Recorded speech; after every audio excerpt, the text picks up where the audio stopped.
Ya, selamat siang, selamat pagi, selamat siang Bapak Ibu dan Madiburan semua. Selamat berjumpa kepada acara live stream Medion. Ya, pada pagi hari ini live stream Medion sudah memasukin edisi yang ke-46. Sekali lagi pagi ini sudah memasukin edisi live stream Medion yang ke-46. Apabila Bapak Ibu dan Madiburan lainnya yang belum sempat menyaksikan edisi-edisi sebelumnya, bisa mengikuti di igtvmedion.id ya. Sekali lagi buat bapak-bapak, ibu-ibu yang baru mengikuti atau mungkin kemarin-kemarin ada yang terlewat, bisa menyaksikan lagi melalui igtvmedion.id. Itu Bapak Ibu dan Madiburan semua. Program stream medium ini kami adakan sebetulnya dengan tujuan untuk memberikan edukasi dan update seputar dunia peternakan, sehingga bisa menjadi sumber informasi dan juga inspirasi bagi banyak pihak, tidak hanya para pelaku bisnis peternakan, namun juga rekan-rekan akademisi.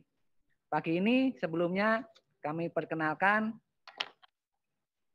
saya nama Nur Samad, ya, tanggal lahir Semarang 3 April 1973. Saya alumni Fakultas Peternakan Universitas Diponegoro dan pada saat ini di PT Medion sebagai Distrik Asisten Manajer di wilayah Tasikmalaya dan Rancaikek. Kemudian di ujung sana ada pemateri kita. Kita sapa dulu Bapak Umu Arifin. Bapak Umu, sehat Bapak Umu? Alhamdulillah sehat Pak Nur. Sehat Ya, semua. jadi Bapak Umu Arifin ini kalau boleh kita bacakan dulu, lahir di Bantul 28 April 1975. Jadi Bapak Umu ini priayi Yogyo ini ceritanya. Ya Pak Umu ya. Jadi Iya Pak Nur. Bapak Umu ini alumni Kesehatan Hewan Fakultas Kedokteran Hewan Universitas Gadjah Mada dan pada saat ini sebagai Distrik Asisten Manajer di wilayah Tangerang dan Serang. Begitu Bapak Ibu dan Madiburan semua, jangan lewatkan pada pagi ini kami akan menyampaikan materi dengan judul tips penyusunan program vaksinasi. Seperti pada edisi-edisi sebelumnya, bahwa di sesi pertama ini kami akan menyampaikan penjelasan mengenai materi yang kita sampaikan tadi, tips penyusunan program vaksinasi. Kemudian di sesi kedua, nanti kami akan mencoba menjawab pertanyaan-pertanyaan yang sudah masuk dari Bapak, Ibu, dan Madiburan semua. Ya, untuk pertanyaan seputar topik bahasan pada pagi ini, silakan Bapak, Ibu, atau Madiburan semua kirimkan ke email kami yaitu di cs@medion.co.id. Dan seperti biasa nanti di akhir live stream ini kami akan mengadakan giveaway untuk Bapak, Ibu, dan Madiburan semua. Jadi pastikan Bapak, Ibu, dan Madiburan semua untuk mengikuti acara ini sampai tuntas, sampai selesai. Oke, begitu pembukaan dari kami. Terus sekarang masuk ke sesi berikutnya atau sesi pokoknya, yaitu yang pertama adalah penyampaian materi yang akan langsung dibawakan atau disampaikan oleh pemateri kita, yaitu Bapak Umu Arifin. Bapak Umu, siapa Umu ya? Siap Pak Silakan Nur. Bapak Terima Umu, kasih. waktu dan tempat kami persilahkan. Oke, terima kasih Pak Nur Samad atas pembukaannya ya. Sebelumnya Assalamualaikum warahmatullahi wabarakatuh. Salam sejahtera buat kita semua. Bapak Ibu sekalian, mungkin terkait dengan program vaksinasi ini sudah tidak asing lagi ya buat kita semua, apalagi yang berkecimpung di dunia perunggasan ya, baik itu ayam broiler, ayam pejantan, ayam layer, dan lain-lain itu ya. Nah ini sudah merupakan suatu hal yang tidak asing lagi buat kita semua. Bapak Ibu sekalian, sebagai awalnya ya, untuk vaksinasi itu merupakan suatu tindakan ya untuk memasukkan bibit penyakit ya, ke dalam tubuh ayam itu ya, untuk membentuk suatu kekebalan buatan ya, yang nanti diharapkan ayam itu spesifik ya, mendapatkan kekebalan terhadap suatu penyakit tertentu itu ya. Nah ini merupakan gambaran apa yang nanti akan kita bicarakan ke depan ya terkait dengan vaksinasi ini Bapak Ibu sekalian. Bapak Ibu sekalian yang saya hormati, terkait dengan vaksinasi ini banyak sekali kita temukan pertanyaan di lapangan, kenapa sih kita susah-susah untuk melakukan vaksinasi gitu ya? Kenapa ayam nggak cukup kita kasih makan, kasih minum gitu ya? Kenapa harus kita lakukan vaksinasi? Gitu ya? Ini dari beberapa hal yang kita dapatkan pertanyaan dari lapangan itu ya. Jadi kita melakukan program vaksinasi itu tujuannya cukup kompleks Bapak Ibu sekalian ya. Yang pertama, kita tahu bahwa penyakit-penyakit yang disebabkan oleh virus ya, penyakit-penyakit yang disebabkan oleh viral itu tidak ada obatnya ya, tidak bisa kita obati dengan pengobatan ya. Sebagai jalan utamanya kita cegah dengan program vaksinasi. Selanjutnya ada juga penyakit-penyakit yang disebabkan oleh bakterial, sebagai contoh penyakit korisa gitu ya. Itu juga kalau seumpama menyerang gitu ya, itu juga sulit untuk pengobatannya. Nah, dengan kita lakukan program vaksinasi akan memudahkan kita pada saat ayam kita itu terserang penyakit korisa ya, sebagai contohnya. Kemudian tadi juga sudah disebutkan oleh Bapak Nur Samad terkait tindakan pencegahan itu merupakan lebih bagus gitu ya dibanding kita melakukan pengobatan ya. Jadi pencegahan dengan vaksinasi itu lebih baik dibanding dengan kita mengobati ya. Dari segi biaya juga kelihatannya akan lebih efisien dibanding kita ada kasus baru kita obati ya. Bapak Ibu sekalian,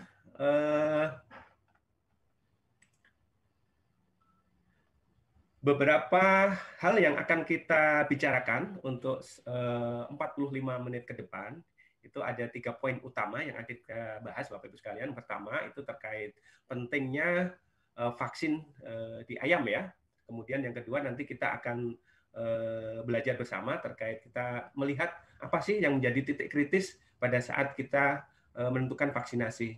Kemudian nanti di akhir acara itu kita ada monitoring ya untuk mengukur bagaimana keberhasilan vaksinasi yang sudah kita terapkan. Jadi itu Bapak Ibu yang akan kita bahas pada kesempatan siang hari ini. Selanjutnya, ini merupakan gambaran dari laporan dari tim lapangan kami, PT Medion seluruh Indonesia, Bapak Ibu sekalian, gambaran penyakit di broiler ya, yang berkaitan dengan program vaksin dan vaksinasi itu ya. Ini ada 3 penyakit yang sering kita temukan di broiler. Ini yang kita kasih kotak nih Bapak Ibu sekalian. Ini ada penyakit koksidiosis, gumboro, korisa itu ya. Dan juga ini bisa kita temukan ND, IBH, kemudian juga AI ini ya. Ini penyakit di broiler yang kita kumpulkan dari tenaga lapangan Medion seluruh Indonesia, kita rankingkan. Nah, ini hasilnya seperti ini Bapak ya. Jadi banyak sekali kasus penyakit yang berkaitan dengan vaksin dan vaksinasi. Itu di broiler. Selanjutnya ini ranking penyakit di layer Bapak Ibu sekalian. Ini ada beberapa penyakit yang kita dapatkan. Ini untuk penyakit korisa kita menduduki ranking pertama ya. Jadi ini penyakit korisa, baik itu di broiler maupun layer ini ya, banyak sekali kita temukan.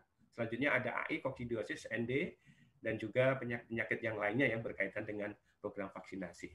Nah, ini merupakan gambaran penyakit-penyakit yang kami kumpulkan dari tenaga-tenaga lapangan kami di seluruh Indonesia. Mungkin salah satunya ini kita dapatkan dari peternakan Bapak Ibu sekalian ya.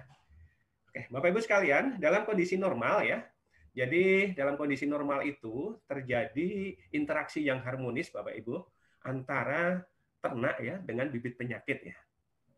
Di mana di satu sisi ya bibit penyakit itu akan selalu berusaha untuk masuk ataupun menginfeksi ke tubuh ayam, tetapi di sisi lain Bapak Ibu, ayam itu akan berusaha untuk selalu mengeliminasi bibit penyakit yang berusaha masuk tadi itu ya.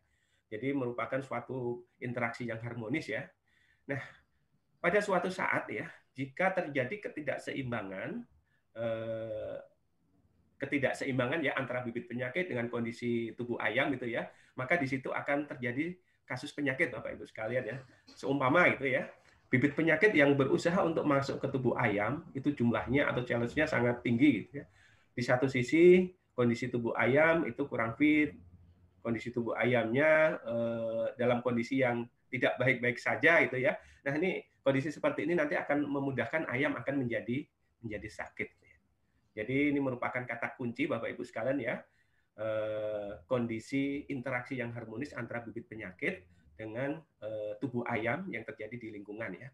Jadi saya yakin meskipun sepertinya tidak ada masalah di peternakan kita itu ya, tapi pada dasarnya di situ juga ada ya bibit penyakit yang kemungkinan besar bersirkulasi di dekat peternakan Bapak Ibu sekalian.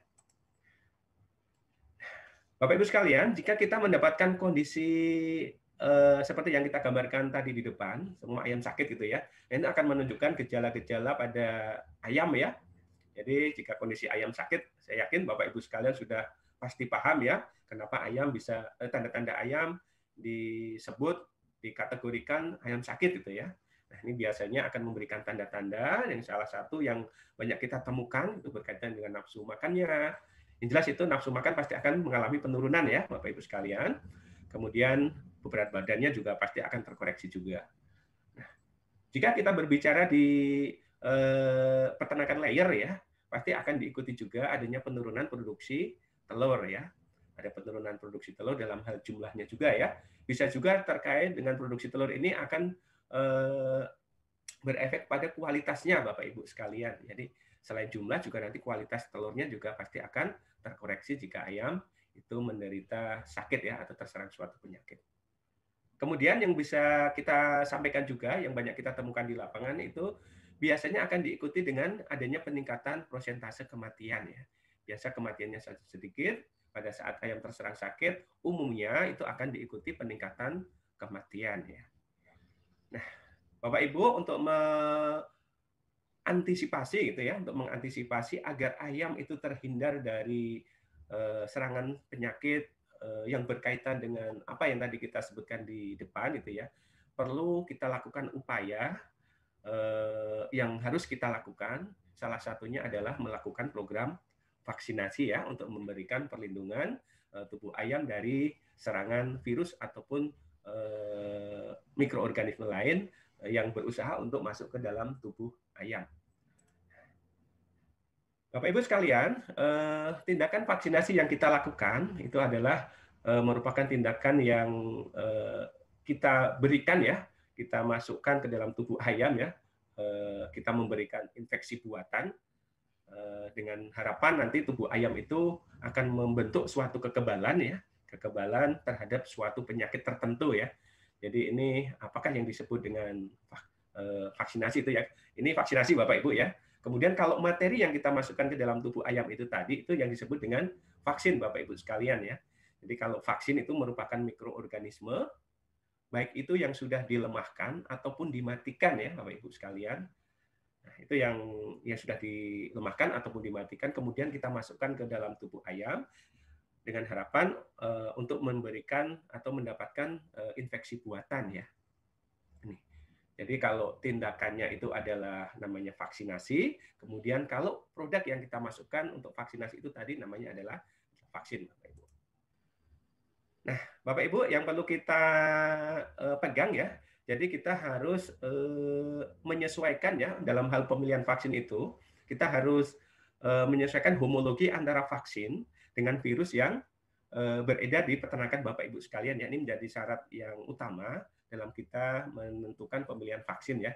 Jadi usahakan Bapak Ibu sekalian pada saat kita mau melakukan vaksinasi itu sesuaikan ya homologi antara vaksin virus vaksin dengan vaksin yang beredar di lingkungan Bapak Ibu sekalian ya. Ini merupakan hal yang perlu kita pegang ya. Karena kalau kita memilih vaksin yang tidak sesuai ya, yang tidak homologi, maka perlindungan yang akan dihasilkan oleh tindakan vaksinasi itu tadi itu tidak memberikan hasil yang optimal ya. Akan memberikan hasil tapi kurang optimal Bapak Ibu sekalian ya. Jadi minta tolong Bapak Ibu sekalian nanti bisa disesuaikan homologi antara vaksin yang diambil dengan virus yang beredar di lingkungan Bapak Ibu sekalian. Bapak Ibu sekalian, ini merupakan gambaran titer ya dari beberapa program vaksinasi yang diterapkan di lapangan. Ini sebagai ilustrasi di slide bisa Bapak Ibu lihat. Jadi seumpama kita melakukan vaksinasi tetes mata dan air minum. Nah, ini gambaran titernya akan seperti ini. Umumnya banyak sekali kita temukan di lapangan bahwa di umur 4 hari cuma dilakukan tetes mata, kemudian diulang kembali itu biasanya vaksinasi kedua ya, vaksinasi ulangan itu di range umur 3 mingguan, 20, 21 atau 22 harian ya. Nah, ini gambaran titernya seperti ini Bapak ya. Bapak Ibu ya. Jadi vaksinasi yang kita lakukan di umur 4 hari nanti akan memberikan titer yang yang maksimal ya, itu di 3 minggu post vaksinal. Tapi setelah itu nanti dia akan turun kembali. Makanya di umur 3 minggu itu perlu kita lakukan vaksinasi ulangan agar apa? Agar titer yang sudah mulai turun efek dari vaksinasi pertama tadi ini akan disambung oleh revaksinasi yang kedua tadi Bapak Ibu ya. Jadi itu tindakan yang kita lakukan. Ada juga program vaksinasi yang dilakukan di lapangan itu dengan mengkombinasikan antara tetes mata dan juga vaksin injeksi intramuskuler ya. biasanya kalau untuk di broiler ya, kita ambil contoh saja, mengkombinasikan antara vaksinasi ND tetes mata dengan vaksin ND emulsi ya. Ini sebagai gambaran titernya seperti ini Bapak ya. Ini sebagai kata kuncinya, jadi untuk vaksinasi aktif ya, itu nanti akan memberikan titer protektif itu di 2-3 minggu post vaksinasi. Kemudian untuk vaksin kill ya, di sini sebagai contoh Medivac ND emulsi, ini akan memberikan titer maksimal ya, itu nanti sekitar 3-4 minggu post vaksinal. Jadi dengan mengkombinasikan antara vaksin tetes mata, vaksin aktif, dengan vaksin kill di umur 4 hari, gambaran titernya bisa Bapak Ibu lihat di slide ya. Jadi ini yang sebenarnya bisa kami rekomendasikan ya untuk vaksinasi ini, sebaiknya kita menggunakan kombinasi antara tetes mata dan juga vaksin kill ya. Karena nanti kita juga tidak perlu repot-repot lagi nanti untuk melakukan revaksinasi ya di sekitar umur 3 minggu. Bapak Ibu sekalian, ini terkait dengan jenis vaksin ya. Ini pengelompokan vaksin, ini bisa kita lihat di pasaran ya. Ini ada 2 jenis vaksin. Ini kalau kita membedakan jenis vaksin berdasarkan sediaannya Bapak Ibu ya. Jadi sifat hidup dari agen infeksi, itu kita membedakan 2 jenis vaksin sebenarnya Bapak. Itu ada vaksin aktif dan juga vaksin inaktif ya. Biasanya kalau vaksin aktif itu vaksin dalam bentuk vial-vial kecil. Ini vaksin aktif ya, bentuknya dalam bentuk kering beku. Kemudian kalau vaksin kill ini adalah vaksin yang umumnya ya bentuknya cair ya, baik itu suspensi maupun emulsi. Ini saya yakin Bapak Ibu sekalian sudah mengetahui semuanya ya. Perbedaannya salah satunya nanti di kalau vaksin aktif itu adalah vaksin yang masih aktif ya, cuma dilemahkan Bapak Ibu ya. Cuman sifat patogeniknya tadi sudah dikurangin ya. Beda dengan vaksin yang kill ya, vaksin yang ini sudah dimatikan, tapi dia masih imunogenik, jadi masih bisa menggertak kekebalan tubuh Bapak Ibu. Oke, selanjutnya nih Bapak Ibu ya, terkait dengan vaksin, ini terkait dengan pembentukan antibodi Bapak Ibu. Tadi ada vaksin aktif dan juga vaksin inaktif. Ini perbedaan utamanya adalah di sini Bapak Ibu, untuk vaksin aktif, vaksin-vaksin yang bentuknya vial tadi Bapak Ibu sekalian, ini lebih dominan dalam meningkatkan kekebalan di bagian mukosa ya. Kekebalan lokal, ini contohnya bisa di daerah ini ya Bapak Ibu sekalian bisa lihatin di sini. Beda dengan vaksin inaktif ya, kalau vaksin inaktif ini dia lebih dominan untuk pembentukan kekebalan secara sistemik ya, kekebalan humoral ya, jadi kekebalan sistemik humoral. Mungkin ini Bapak Ibu nanti yang bisa dipahami lebih lanjut ini ya. Jadi perbedaan antara vaksin aktif dan juga vaksin inaktif itu ya, salah satunya ada di bagian ini ya, terkait dominasi kekebalannya itu ada di mana ya. Kalau vaksin aktif itu nanti lebih bisa ke mukosa atau lokal, sedangkan kalau vaksin inaktif itu lebih dominan nanti di kekebalan humoral ya. Oke, selanjutnya Bapak Ibu terkait dengan mekanisme kerja ya. Jadi vaksin aktif dan juga vaksin inaktif ini ada perbedaan mekanisme kerja gitu ya. Jadi yang paling utama bisa kita jadikan sebagai titik poinnya ya. Jadi perbedaan utama mekanisme kerja antara vaksin aktif dengan vaksin inaktif adalah di proses multiplikasi. Apa sih proses multiplikasi itu? Ya. Jadi multiplikasi ini adalah suatu proses untuk memperbanyak diri ya. Jadi dia memperbanyak diri. Kalau vaksin aktif itu ya, ini ada proses multiplikasi yang terjadi di organ target ya, ini tidak akan memultiplikasi. Selanjutnya, kalau untuk vaksin inaktif itu tidak ada proses multiplikasi. Jadi ini yang sebagai pembeda ya antara mekanisme kerja di vaksin aktif dan juga vaksin inaktif ya. Apa efek dari proses multiplikasi itu tadi? Proses yang kita temukan biasanya nanti reaksi post vaksinalnya Bapak Ibu sekalian ya. Jadi kalau untuk vaksin aktif tadi dia karena ada proses replikasi atau memperbanyak diri gitu ya, dia akan memberikan reaksi post vaksinal atau reaksi stres yang relatif lebih tinggi ya dibanding dengan vaksin inaktif ya. Sebenarnya kalau vaksin inaktif itu lebih dominan untuk reaksi post vaksinal itu karena handling ayamnya ya Bapak Ibu sekalian ya, karena dia tidak ada proses multiplikasi itu tadi ya. Ya, jadi ini sebagai pembedanya terkait dengan proses kerja tadi itu Bapak. Cuman kalau kita lihatin reaksi post vaksinasi di vaksin aktif tadi itu normal terjadi, umumnya terjadi cuma 3-5 harian Bapak Ibu sekalian. Tapi kalau nanti reaksi post vaksinalnya itu berkepanjangan itu ya, seumpama sampai 7 hari, 8 hari tidak sembuh-sembuh ngoroknya itu ya. Nah, ini perlu kita analisa lebih lanjut. Apakah ada sesuatu yang menyebabkan reaksi post vaksinalnya itu menjadi berkepanjangan. Nah, ini Bapak Ibu kalau nanti mendapatkan kondisi setelah vaksinasi selesai, setelah vaksinasi dilakukan, tetapi reaksi vaksinalnya itu berkepanjangan, silakan nanti Bapak Ibu bisa menghubungi tenaga lapangan kami yang sudah siap membantu ya, nanti yang di dekat peternakan Bapak Ibu sekalian nanti bisa dipanggil untuk bisa menyelesaikan ataupun menganalisa kasusnya itu untuk dicari penyelesaiannya.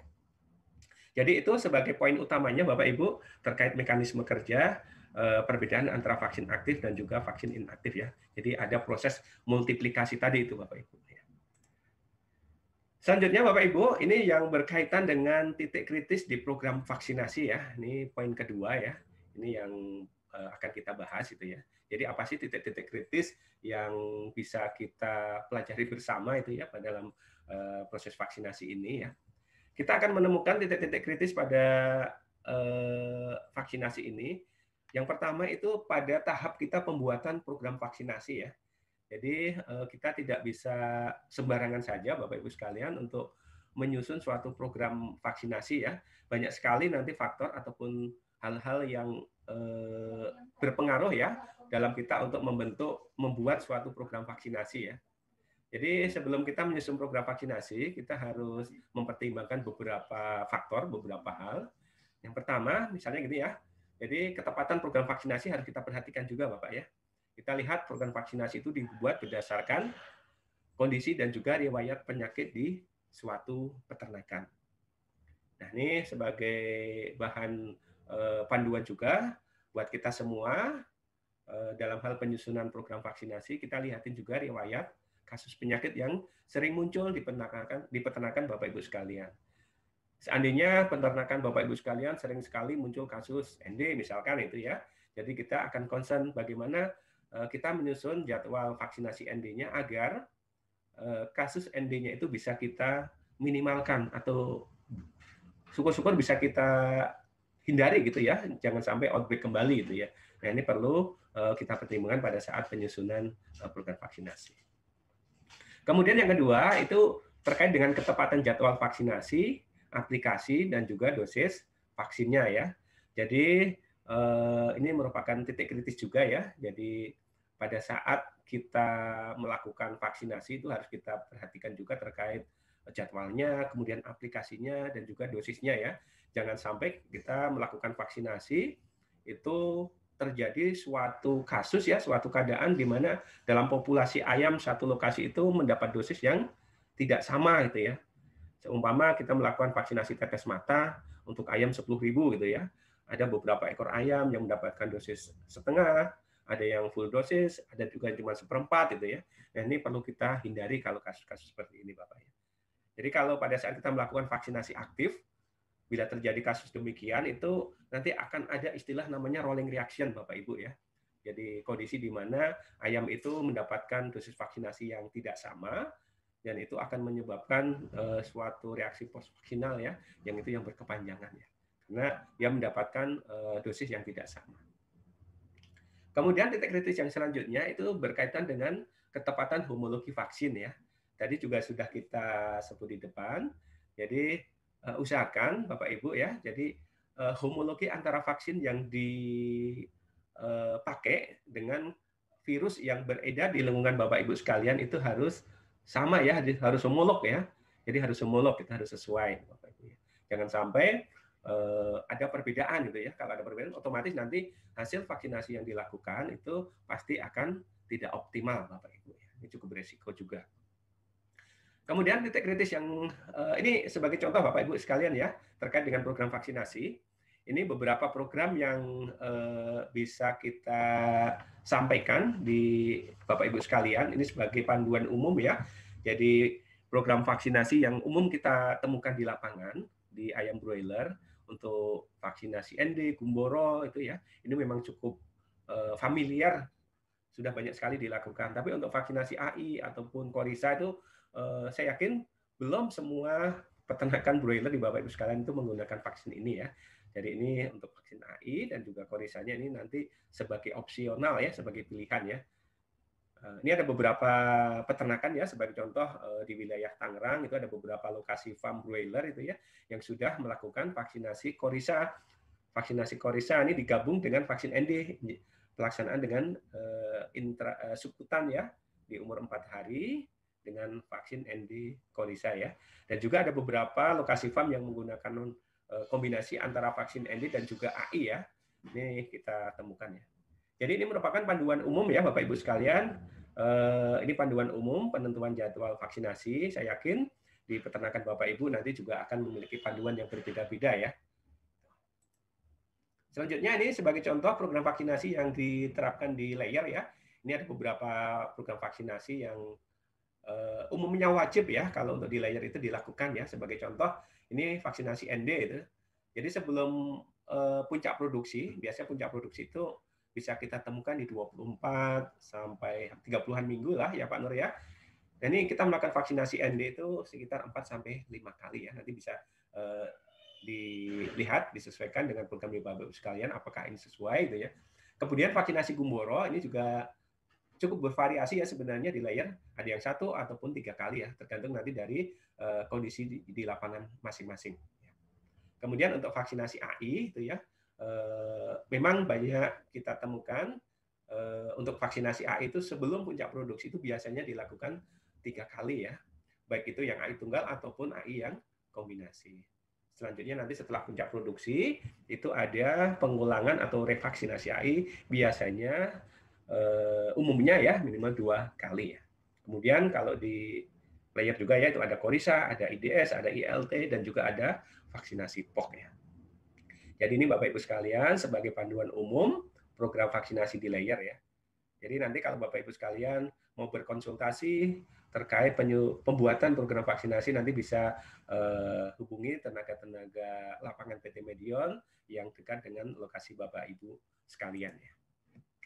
Oke, selanjutnya titik kritis vaksinasi yang kedua ini berkaitan dengan biosecurity dan manajemen ya. Jadi saya yakin vaksinasi yang kita lakukan itu kalau tidak didukung dengan biosecurity dan manajemen yang optimal ya, yang bagus, saya yakin nanti hasil vaksinasi juga kurang optimal juga ya. Jadi optimalkan manajemen dan biosecurity untuk tindakan pelindungan yang maksimal ya. Jadi merupakan suatu 3 rangkaian yang tidak bisa kita pisahkan ya. Kita tidak bisa mengandalkan vaksinasi saja. Di sisi lain manajemen dan biosecurity kita kesampingkan ya, itu tidak bisa. 3 komponen ini harus kita jalankan secara baik ya, secara maksimal semua. Biosecurity cakupannya sangat luas sekali Bapak Ibu ya, baik itu terkait dengan kesehatan, terkait dengan penyemprotan, kesiapan kandang dan lain-lain ya, itu merupakan hal yang berkaitan dengan biosecurity. Kemudian yang berkaitan dengan manajemen ini juga banyak sekali. Bahkan kalau Bapak Ibu sekalian ikut di manajemen broiler pada edukasi online sebelumnya ya, bahwa manajemen ini memegang peranan penting ya, bahkan sampai 70%-an sampai 80% ya dari keberhasilan suatu usaha peternakan ini faktor manajemen sangat dominan ya. Jadi sebagus apapun itu ya vaksinasi yang kita lakukan, vaksin yang kita pergunakan, tapi kalau manajemennya yang kita terapkan di lapangan itu acak-acakan, tidak bagus ya, nanti juga tidak akan menjamin keberhasilan vaksinasi atau hasil vaksinasi yang optimal. Oke Bapak Ibu sekalian, ini berkaitan dengan pembahasan yang ketiga itu terkait dengan keberhasilan vaksinasi ya. Ini tadi sudah banyak diulas oleh Pak Nur Samad itu, apa sih yang disebut dengan 4M itu ya. Jadi 4M itu merupakan istilah yang cukup familiar ya Pak Nur ya di Medion itu ya. Nanti akan kita pelajari bersama apa sih 4M itu, terus apa sih manfaatnya. Oke, Bapak Ibu sekalian. Jadi ini merupakan pertanyaan yang sering sekali kita temukan di lapangan Bapak Ibu sekalian ya. Jadi ayam sudah dilakukan vaksin, tetapi kenapa masih sakit gitu ya. Ayam sudah dilakukan vaksinasi gumboro, kenapa masih bisa outbreak gumboro gitu ya. Ayam sudah dilakukan vaksinasi AI, tapi masih bisa muncul AI ya. Nah, untuk menjawab pertanyaan-pertanyaan yang banyak sekali kita temukan di lapangan, Bapak Ibu, yang berkaitan dengan vaksin dan vaksinasi ini, kita ada pendekatan itu dengan evaluasi keberhasilan vaksinasi dengan 4M ini tadi, Bapak Ibu ya. Oke, 4M itu apa saja? 4M ini merupakan gambaran dari diagram tulang ikan ya, Bapak Ibu, kalau istilah di kami itu ya. 4M itu meliputi yang pertama adalah sisi materi, Bapak Ibu ya. Jadi M yang pertama adalah materi. Kemudian M yang kedua itu adalah metode ya. Kemudian M keempat adalah M yang ketiga adalah manusia. Kemudian M yang keempat adalah milieu itu atau lingkungan ya. Jadi nanti setiap M itu memiliki komponen lagi ya Bapak itu kalau kita breakdown ya sebagai contoh di materi gitu ya. Di materi ini nanti kita akan bahas terkait dengan vaksin dan juga ayamnya gitu ya. Kemudian di metode itu akan membawahi terkait dengan program vaksinasi dan juga teknik vaksinasi. Kemudian di manusia itu ya nanti ada terkait dengan keterampilan dan juga pengetahuan. Kemudian di lingkungan milieu ini berkaitan dengan biosecurity dan juga air ya. Oke, Bapak Ibu sekalian, kita akan membahas satu persatu ya. Ini M yang pertama adalah materi ya. Materi di sini kita akan berbicara terkait materi yang pertama adalah vaksinnya ya. Jadi syarat utama yang harus dipegang terkait vaksin yang kita pergunakan untuk vaksinasi itu adalah vaksin harus protektif dan juga aman ya. Jadi vaksin yang kita pakai itu harus protektif dan juga aman ya.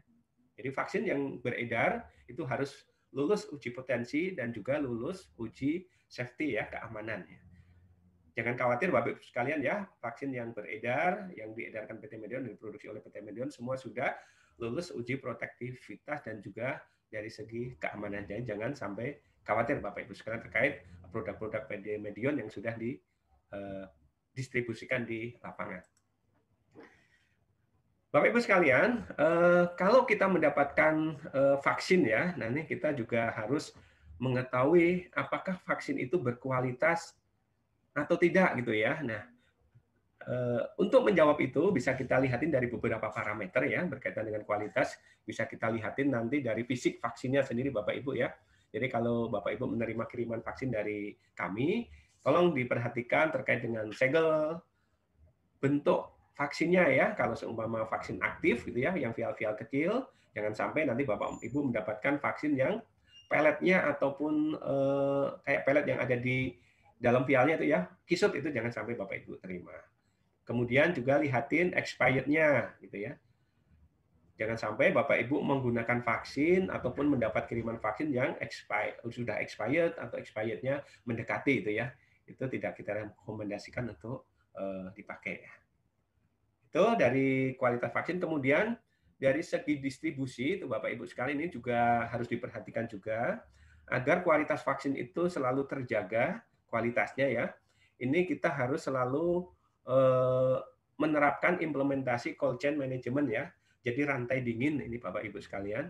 Jadi suhu penyimpanan vaksin itu kan antara 2 sampai 8 derajat Celcius. Jadi suhu penyimpanan vaksin ini minta tolong benar-benar dijaga ya Bapak Ibu sekalian terkait range suhunya ini ya. Jangan sampai nanti kita menyimpan vaksin di freezer gitu ya, yang suhunya bisa 0 derajat, ataupun kita menyimpan vaksin yang di kulkas yang suhunya bisa lebih dari 8 derajat Celcius. Itu yang tidak kita rekomendasikan. Penyimpanan vaksin yang bagus adalah di suhu 2 sampai 8 derajat Celcius ya. Jangan khawatir Bapak Ibu sekalian, distribusi kami ya, pengiriman vaksin baik dari tempat produksi sampai dengan nanti di Bapak Ibu sekalian, kita selalu menerapkan cold chain management ya. Kemudian itu dari segi vaksinnya Bapak Ibu sekalian. Selanjutnya dari segi materi yang kedua itu adalah dari segi ayamnya. Ini merupakan syarat mutlak ya Bapak Ibu. Kalau kita mau melakukan vaksinasi, itu syarat mutlak dari ayamnya adalah dalam kondisi yang sehat ya, untuk mendapatkan hasil vaksinasi yang optimal. Ini kondisi ayam yang mau kita lakukan vaksinasi itu harus dalam kondisi yang sehat. Jika ayam kondisinya sakit ataupun dalam kondisi yang stresnya cukup tinggi ya, stresnya kan nanti banyak faktor yang berpengaruh di lapangan. Nah, ini nanti akan berpengaruh terhadap hasil vaksinasi yang didapatkan, Bapak Ibu sekalian. Jadi ini minta tolong dipegang untuk vaksinasi. Ini usahakan sebelum vaksinasi dikontrol dulu, dicek ayamnya, kondisinya harus benar-benar sehat ya. Oke. Selanjutnya kita berbicara ke M yang kedua. Ini berkaitan dengan metode ya, Bapak Ibu sekalian. Nah, ini metode, ini bisa kita sampaikan.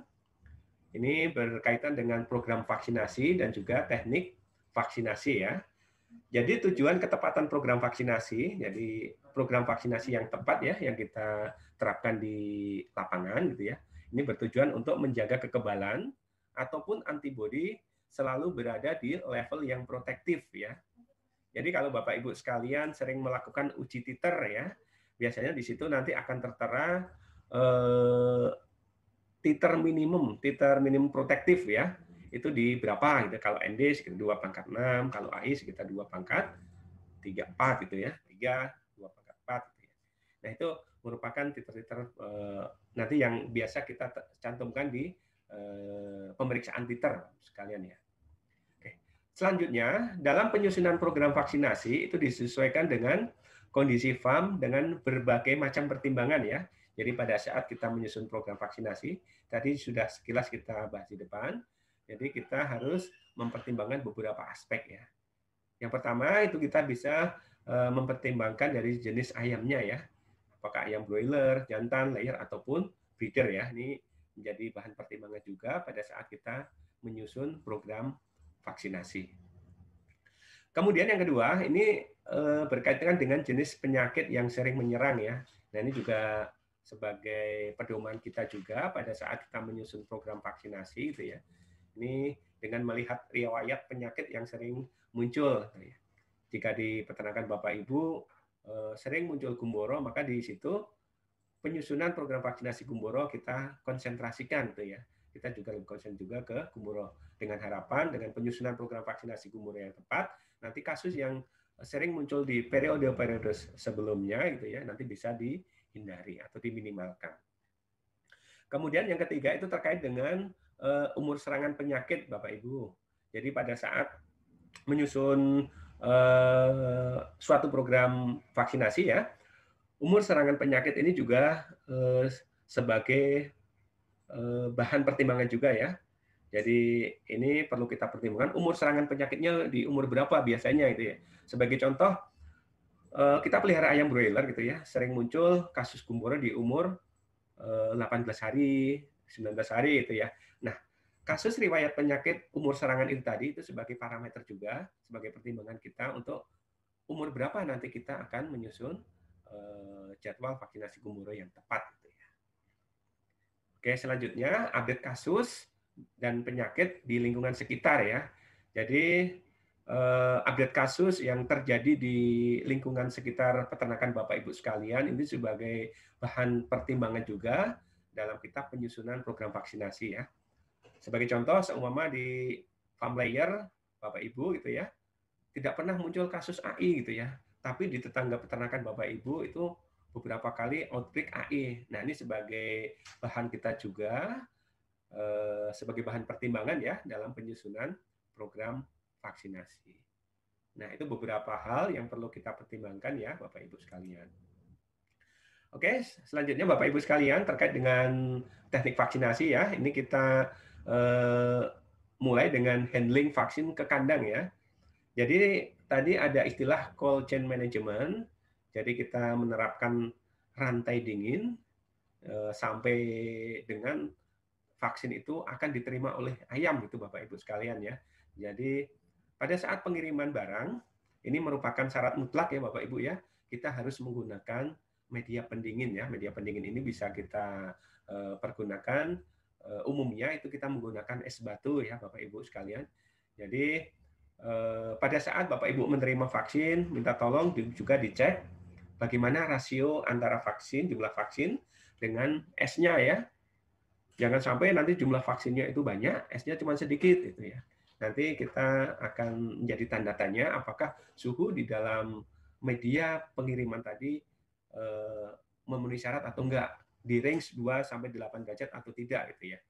Jadi harapannya pada saat mengirim vaksin gitu ya, nanti usahakan es batu itu perbandingan dengan vaksinnya adalah 50 dibanding dengan 50 ya. Jadi 50% vaksin, 50% es ya sebagai media pendinginnya. Ini harapannya suhu 2 sampai 8 derajat itu nanti tercapai Bapak Ibu sekalian.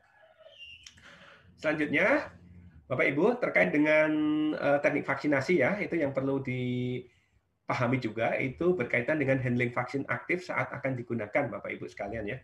Jadi Bapak Ibu sekalian pada saat kita sebelum melakukan vaksinasi itu ya, untuk vaksin aktif itu memang ada beberapa metode yang bisa diterapkan, itu bisa tetes mata, bisa tetes hidung, bisa juga air minum, bisa juga beberapa untuk pengulangan ya, itu injeksi itu juga bisa. Untuk vaksin aktif ini memerlukan ya media pelarut, ini bisa dipakai. Biasa kalau Bapak Ibu membeli vaksin itu ada bonusnya ya Bapak Ibu sekalian berupa pelarut ya, ada larutan dapar. Nah ini sebagai media pelarut nanti untuk kita melarutkan vaksin aktif untuk aplikasi di ayam ya.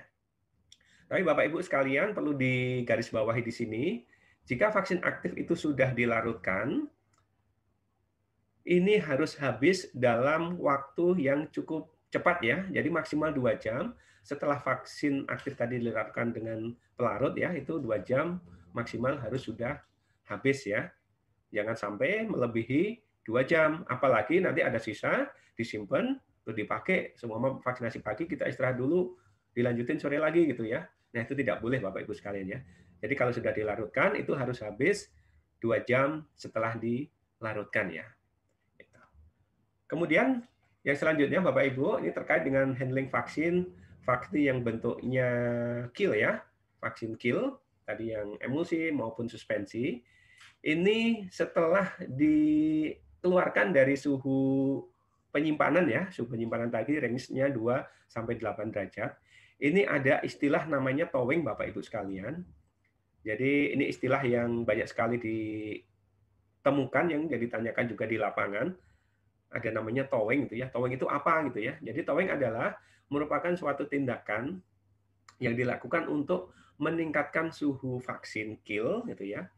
Dari suhu penyimpanan dikeluarkan ya, dinaikkan suhunya mendekati suhu lingkungan ya.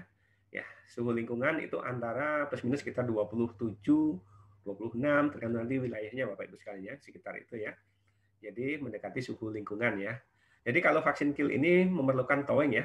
Jadi untuk beberapa lokasi, sebagai contoh di wilayah Tangerang, wilayah Serang gitu ya, ini ada beberapa yang melakukan thawing itu range-nya antara 5 sampai 6 jam sebelum vaksin itu dipergunakan, vaksin kill ya. Seumpama kita mau melakukan vaksinasi di pagi hari jam 7 gitu ya. Mereka jam 3, jam 4 sudah mengeluarkan vaksin dari suhu penyimpanan. Ini merupakan tindakan thawing ya. Apa sih tujuannya gitu ya? Kita melakukan thawing ya. Ya, tujuannya adalah biar nanti vaksinasi itu tidak menimbulkan stres yang cukup tinggi di ayam.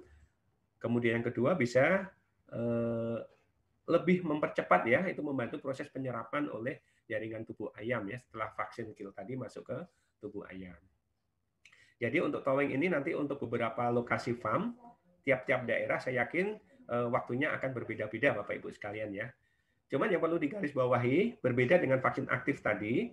Jadi kalau vaksin kill ini sudah dikeluarkan dari suhu penyimpanan, dia memiliki durasi yang cukup panjang ya sampai habisnya. Itu sampai dengan 24 jam Bapak Ibu sekalian. Tapi dengan catatan pada saat vaksin kill tadi sudah kita keluarkan, jangan sampai nanti kita masukkan ke tempat penyimpanan lagi ya. Seumpama ada sisa vaksin ya, vaksin kill masih sisa separuh ya, belum kepake sayang gitu ya, kita simpan kembali di kulkas gitu ya nanti untuk periode berikutnya. Nah hal seperti itu harus kita hindari, tidak boleh ya Bapak Ibu sekalian ya. Jadi usahakan nanti kalau vaksin sudah dikeluarkan dari suhu penyimpanan, sudah kita lakukan thawing, itu harus habis sesuai dengan ukurannya. Tadi kalau vaksin aktif 2 jam, vaksin kill 24 jam. Oke, selanjutnya Bapak Ibu sekalian, terkait dengan teknik vaksinasi ini ya, Ini juga banyak sekali kita temukan pertanyaan di lapangan. Kapan sih waktu vaksinasi yang tepat itu ya? Apakah pagi, siang, sore, ataupun malam tuh ya? Jadi ini merupakan pertanyaan-pertanyaan yang banyak sekali kita temukan di lapangan. Jadi pada dasarnya kita melakukan vaksinasi pagi, siang, sore, dan malam itu tidak apa-apa Bapak Ibu sekalian ya. Cuma nanti ada catatan ya.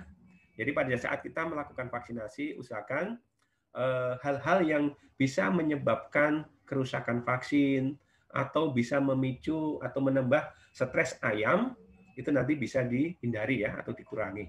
Nah, ini syaratnya itu. Jadi kapanpun, baik pagi, siang, sore ataupun malam, silakan Bapak Ibu bisa melakukan vaksinasi ya. Oke, selanjutnya Bapak Ibu sekalian, pada saat vaksinasi ini ya gambaran yang beberapa kita temukan di lapangan ya, ini perlu kita hindari juga Bapak Ibu.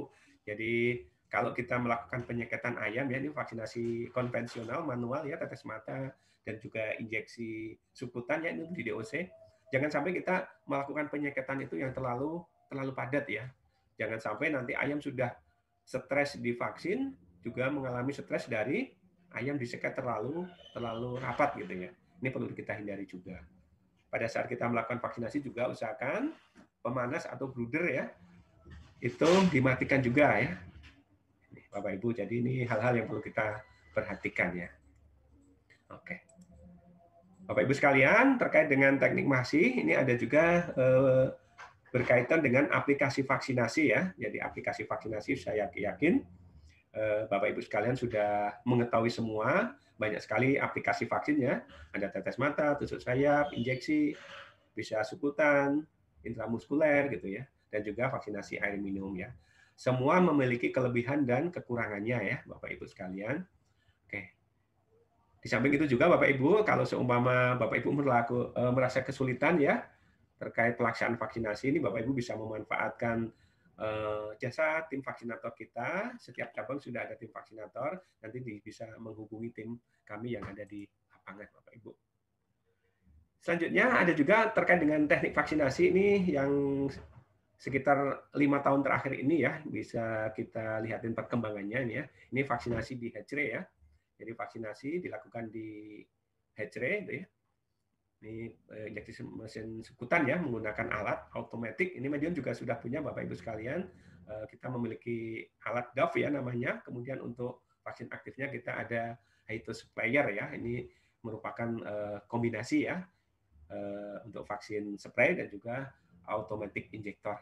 Nah, ini bisa Bapak Ibu manfaatkan jika Bapak Ibu nanti berkeinginan untuk bisa menggunakan alat ini gitu ya. Tinggal menghubungi tim lapangan kami. Oke, selanjutnya Bapak Ibu sekalian, terkait setelah melakukan program vaksinasi, gitu ya, semua vaksinasi sudah selesai, harus kita perhatikan juga apa yang harus kita lakukan ya. Jadi kita harus membersihkan peralatan yang kita pergunakan tadi, kemudian bekas-bekas vaksin, botol dan lain-lain juga harus kita kelola dengan baik ya, jangan sampai nanti akan menimbulkan masalah. Oke, kemudian Bapak Ibu sekalian, M yang ketiga adalah faktor manusia ya. Jadi di faktor manusia ini perlu adanya keterampilan khusus dari tim vaksinator, Bapak Ibu sekalian. Ini keterampilan khusus tim vaksinator ini akan menunjang sekali ya terkait nanti hasil vaksinasi yang optimal ya.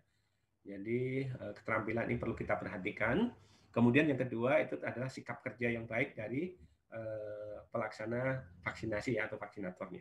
Jadi dua komponen ini perlu di garis bawahi itu perlu diperhatikan Bapak Ibu sekalian. Selanjutnya Bapak Ibu sekalian terkait M yang keempat adalah faktor milieu ya atau faktor lingkungan.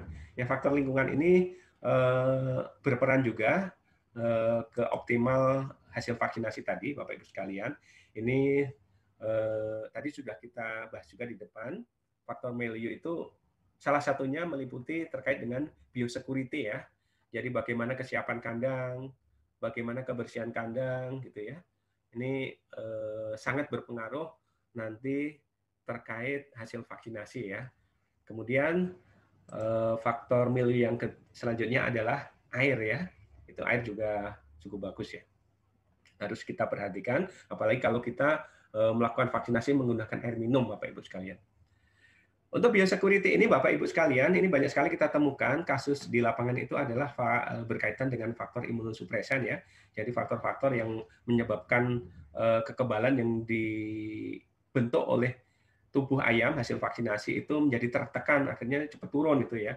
Sebagai salah satunya adalah jamur ya Bapak Ibu sekalian. Nah, jadi kalau di Bapak Ibu sekalian menemukan kasus jamur, aflatoksin dan lain-lain, nanti bisa hubungi tim personil kami di lapangan itu ya nanti untuk bisa membantu penyelesaian kasusnya. Di kami juga ada produk untuk bisa menurunkan kadar aflatoksin yang mungkin timbul ya. Ini ada produk Fritok ya di kami Bapak Ibu sekalian. Oke. Selanjutnya ini berkaitan dengan air tadi Bapak Ibu sekalian. Jadi vaksinasi kan bisa kita lakukan terutama untuk vaksin aktif ya. Ini bisa kita pakai dengan media air gitu ya. Kita lakukan vaksinasi air minum, tapi dengan vaksinasi air minum itu kita harus memperhatikan kualitas air yang dipakai ya. Saya yakin banyak sekali kualitas air yang di peternakan Bapak Ibu sekalian itu yang kualitasnya kurang bagus, yang kadar logam beratnya tinggi gitu ya, kesadarannya tinggi dan lain-lain. Ini memerlukan suatu ya tambahan ya. Sebagai contoh kita ada produk Medimilk gitu ya, ada juga produk Netrabil ini yang bisa Bapak Ibu pergunakan nanti untuk bisa meningkatkan kualitas air ya yang dipakai untuk program vaksinasi. Terkait produk-produk ini kalau Bapak Ibu nanti berkeinginan bisa hubungin dari tim-tim kami yang ada di lapangan.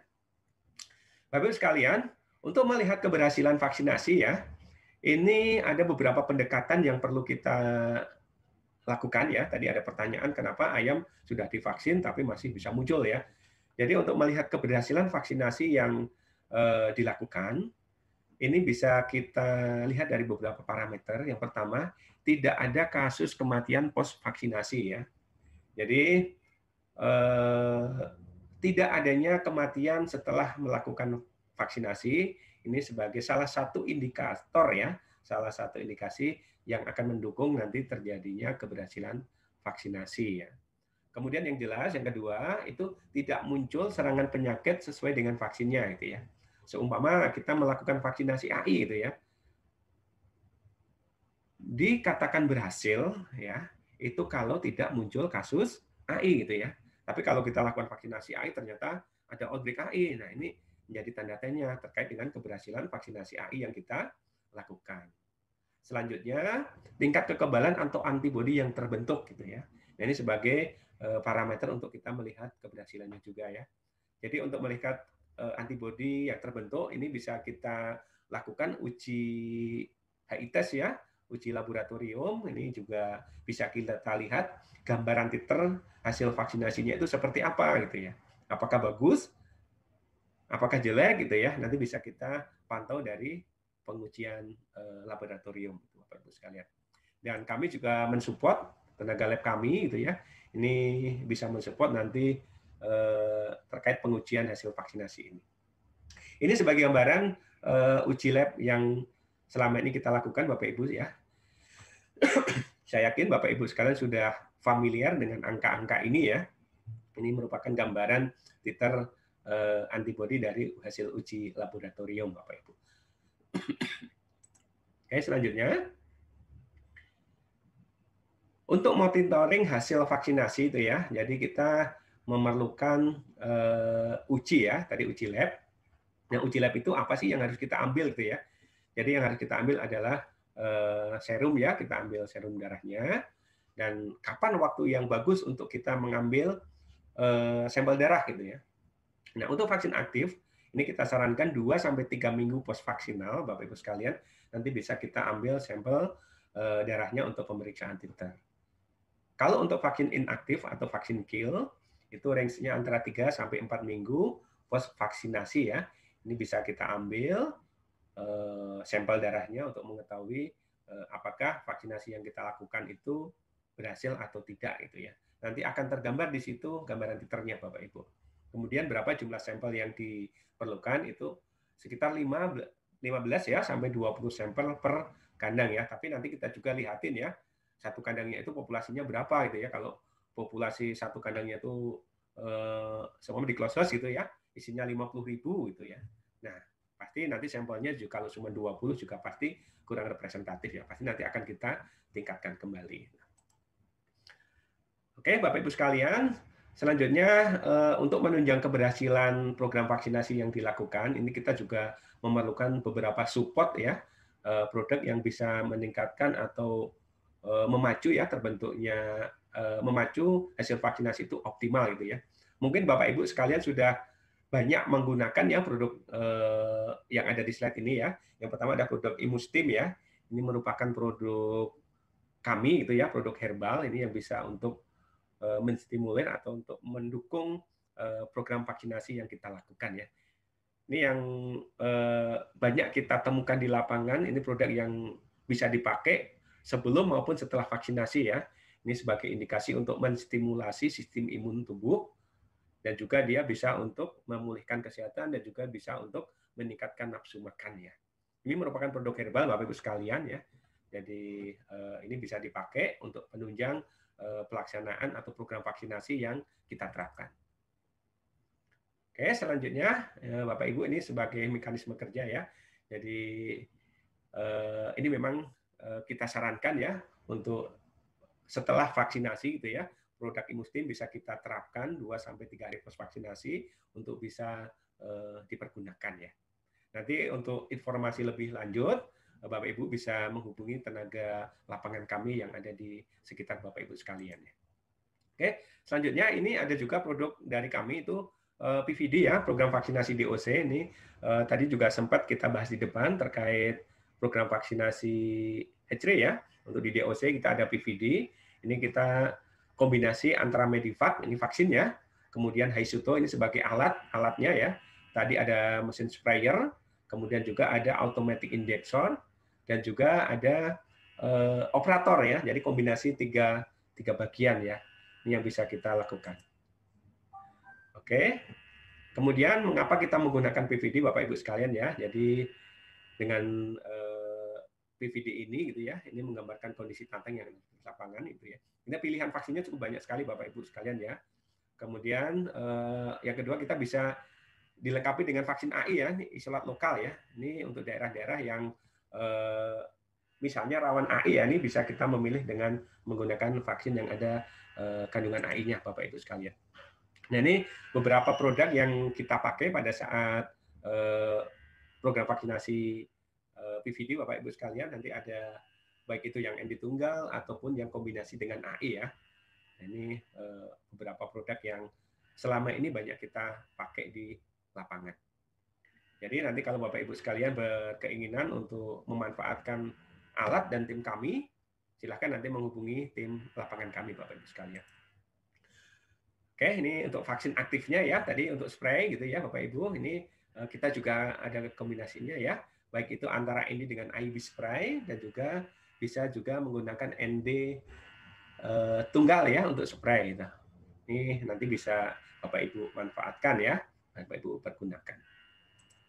Kemudian kita juga dilengkapi adanya vaksin Gumboro komplek ya, Gumboro imun komplek ya, Bapak Ibu. Jadi pada saat PVD itu bisa juga dipakai itu ya, nanti vaksin Gumboro yang sekaligus kita suntik pada saat vaksinasi pertama ya, itu menggunakan vaksinasi Gumboro imun komplek ya. Nah, kita juga sudah menyiapkan nanti sudah banyak sekali dipakai di lingkungan Tangerang, Serang gitu ya, dan memberikan hasil yang cukup bagus Bapak ya. Saya akhiri. Assalamualaikum warahmatullahi wabarakatuh. Waktu selanjutnya saya kembalikan ke moderator. Silakan Pak Nur Samad. Bapak Ibu dan Media Friend semuanya, demikian tadi penjelasan yang jelas, tegas ya dari pemateri kita Bapak Umu ya. Sekiranya itu bermanfaat bagi kita semua. Sekarang untuk selanjutnya kita break dulu selama 5 menit ya. Kita break dulu selama 5 menit. Kita untuk mereka pertanyaan yang ada ya. Nanti Media Friend dan Bapak Ibu semua bergabung lagi setelah 5 menit, bergabung lagi ke sini ke live stream Medion, dan untuk acara setelah bergabung nanti adalah acara berikutnya adalah materi tanya jawab gitu.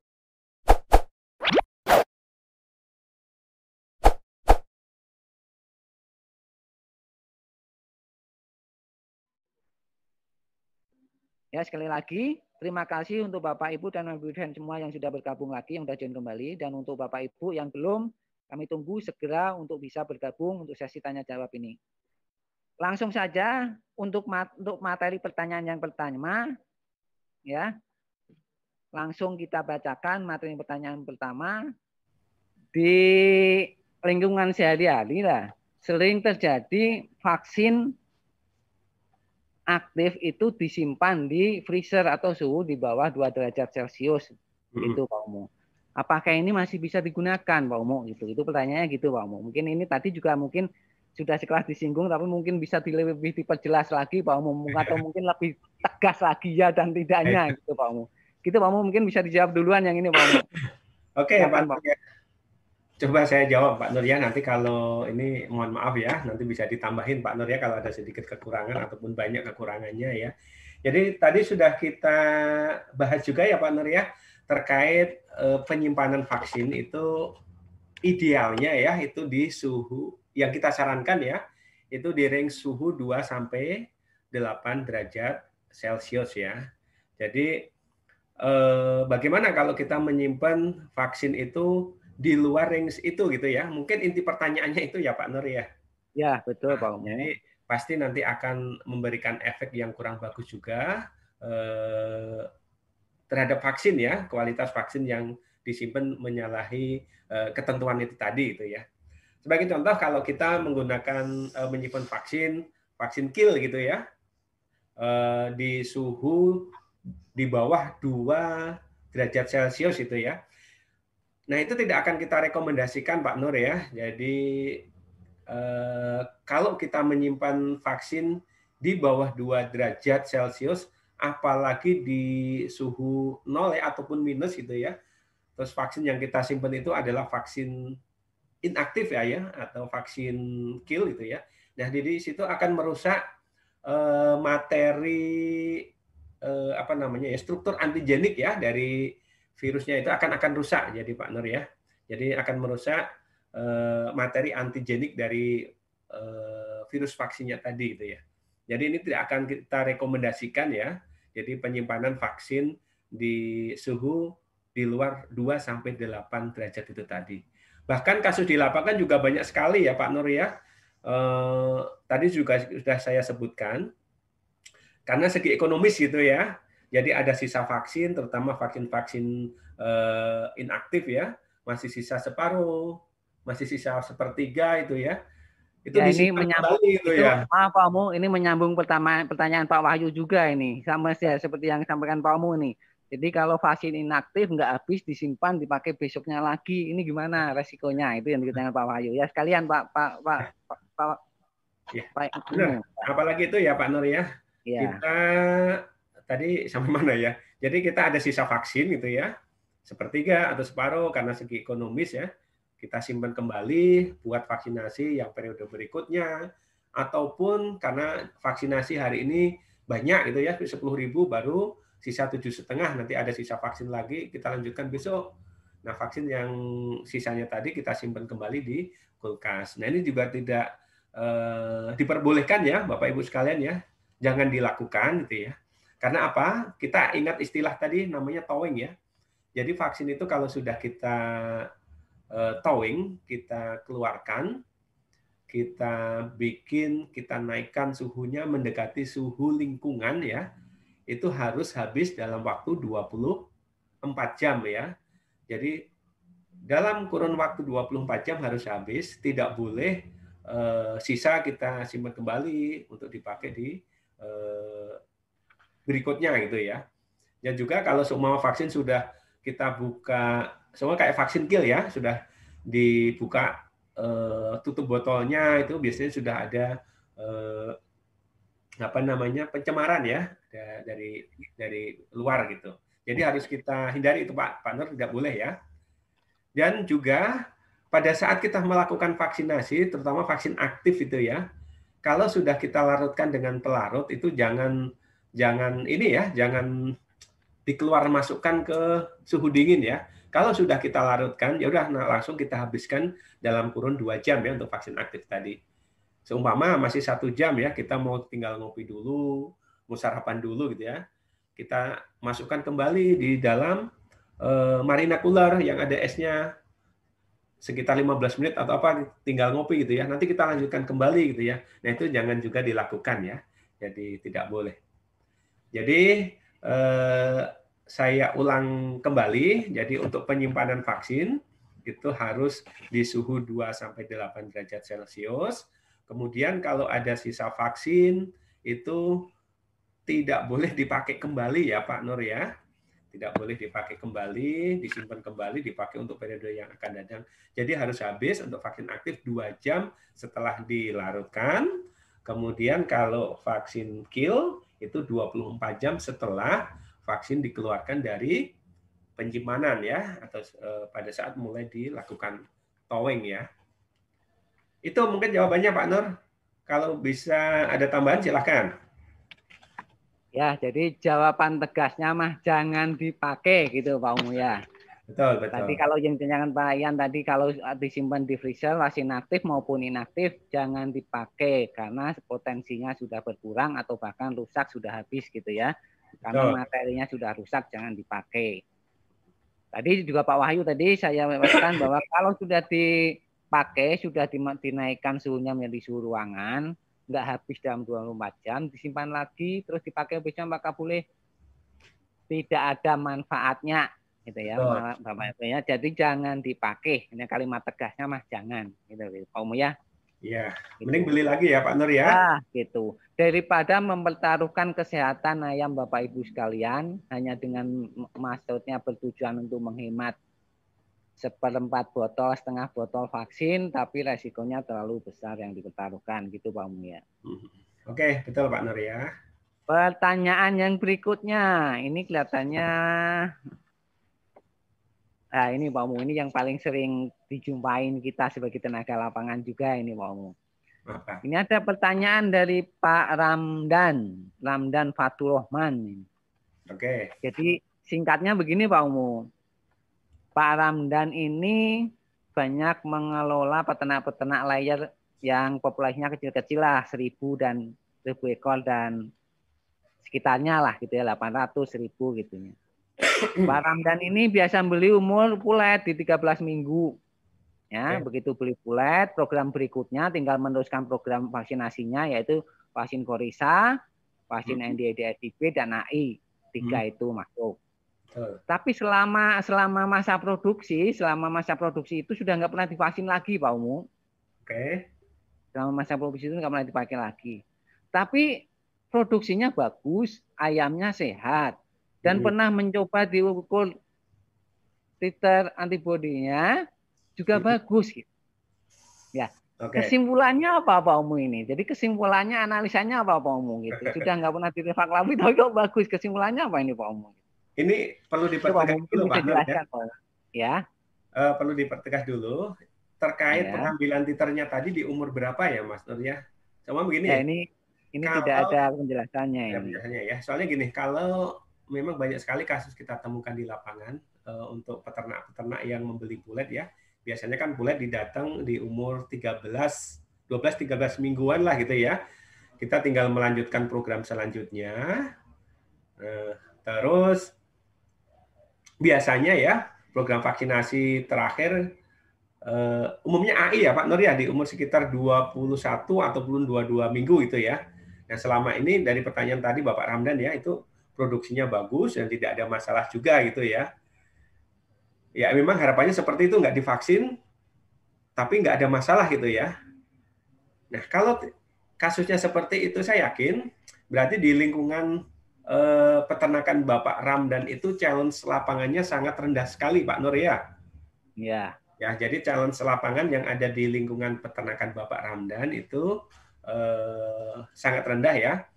Tapi saya yakin itu dengan tanda kutip ya, populasinya bukan dalam populasi yang cukup besar ya, Pak Nur ya. Ya. Betul, ya. Tadi disebutkan populasinya memang antara 1.800 ekor gitu Romo ya. Beda dengan kasusnya kalau populasinya dalam jumlah besar dalam satu lokasi, saya yakin itu challenge lapangan juga pasti akan tinggi, apalagi gitu ya. Nanti ada yang namanya multi X gitu ya. Variasi umur gitu. Nah, ini yang cukup beresiko ya. Dari pertanyaan Bapak Ramdan tadi, prediksi saya atau asumsi saya itu ke arah challenge lapangannya yang sangat rendah ya. Jadi sebenarnya kita bisa juga sih ya pelihara ayam itu sebagai contoh kayak kita pelihara di broiler gitu ya. Kita tidak melakukan program vaksinasi dari ayam DOC masuk sampai dengan akhir. Cuman dengan satu catatan, di situ harus zero challenge itu ya, tidak ada challenge lapangan. Nah itu bisa nanti akan bagus juga, tidak ada masalah ya. Nah intinya dari pertanyaan Bapak Ramdan tadi itu berkaitan dengan challenge lapangannya ya, yang saya yakin di lingkungan Bapak Ramdan yang populasi sedikit-sedikit tadi, challenge lapangannya sangat rendah sekali. Sehingga tidak dilakukan vaksinasi juga gitu ya, itu ayamnya juga akan bagus gitu ya. Tidak ada kasus penyakit. Tapi berbeda kondisinya kalau contohnya seperti ini Pak Nur ya. Ayam tidak kita lakukan vaksinasi gitu ya. Dan kita ambil titernya, hasilnya cukup tinggi hasil titernya. Nah, ini juga sebagai tanda tanya ini Pak. Titernya ini berasal dari mana gitu ya. Nah, kalau kondisinya seperti itu, biasanya titer yang kita dapatkan dari pengujian tadi itu, ini berasal dari virus lapangan ya, yang mungkin masuk ke dalam tubuh ayam. Ayam tidak kita lakukan vaksinasi, tapi kenapa muncul titer gitu ya? Oke lah, kalau ayamnya itu masih di DOC ya, belum kita lakukan vaksinasi, kenapa ada kekebalannya? Kalau di DOC biasanya itu ada namanya maternal antibody bawaan ya, yang ada bawaan dari induknya, itu masih ada di DOC-nya. Mungkin itu jawabannya Pak Nur. Silakan kalau mau dipertegas kembali ya.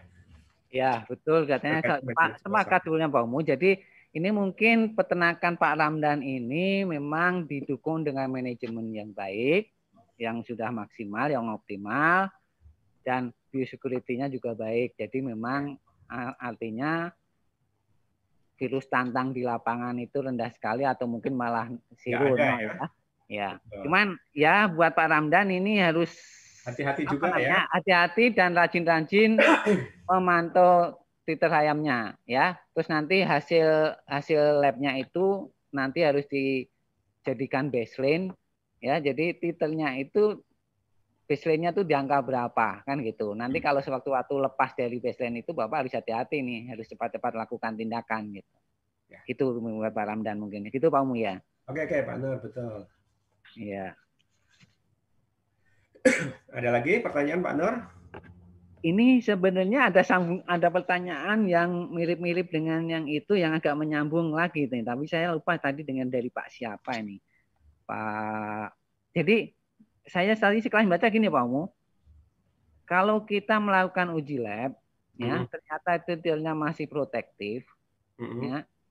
Apakah kita, nah biasanya gini, ini biasanya gini Pak Umu.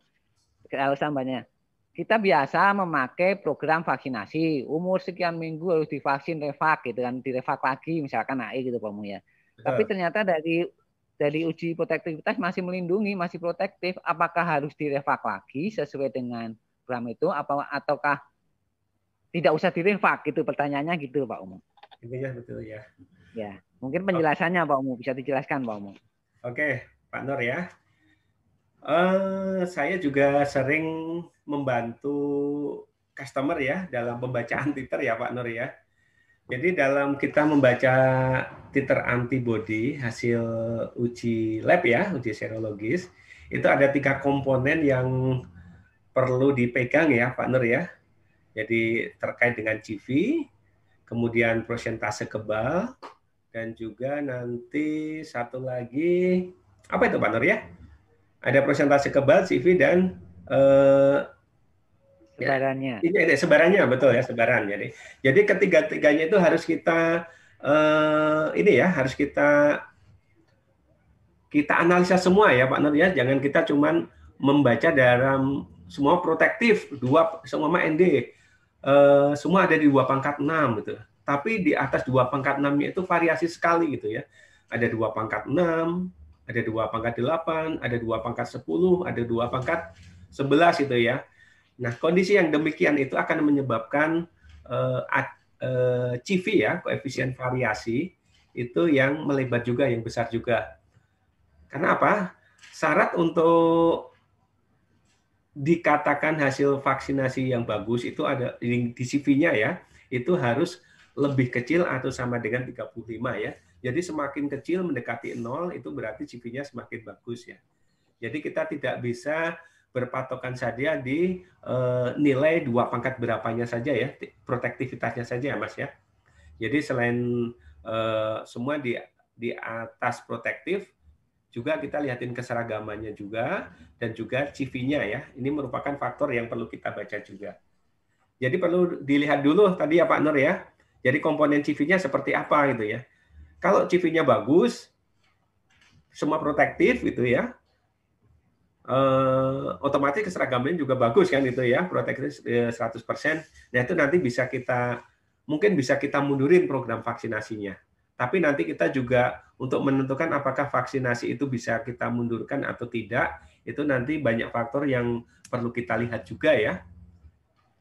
Nanti faktor-faktor lingkungan itu juga perlu kita baca juga, kita analisa untuk menentukan apakah vaksinasi ini bisa kita majukan atau bisa kita mundurkan gitu ya, atau bisa kita tunda kembali gitu ya. Jadi itu tadi Pak Nur. Jadi ada komponen yang perlu kita lihat juga ya, koefisien variasinya CV-nya ya, kalau kita membaca titer antibody ya.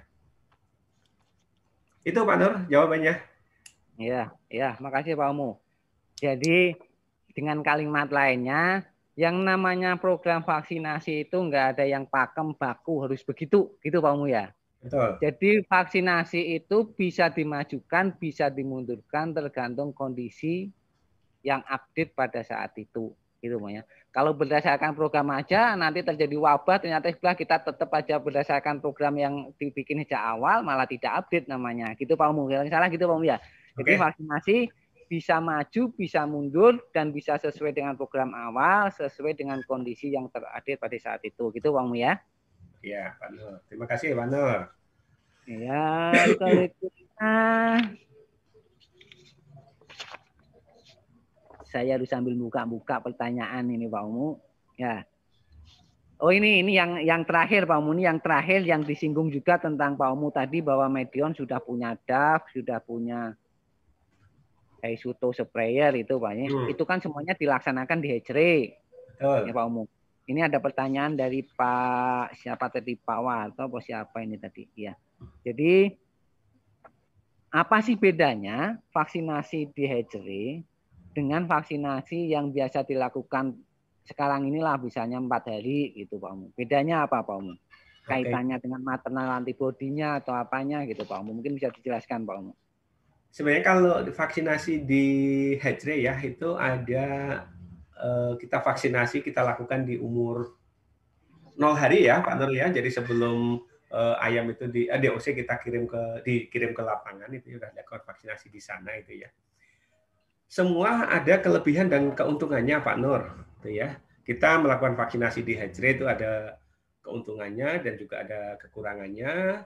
Kemudian kalau kita melakukan vaksinasi konvensional juga sama ya, ada kekurangannya dan juga ada kelebihannya ya.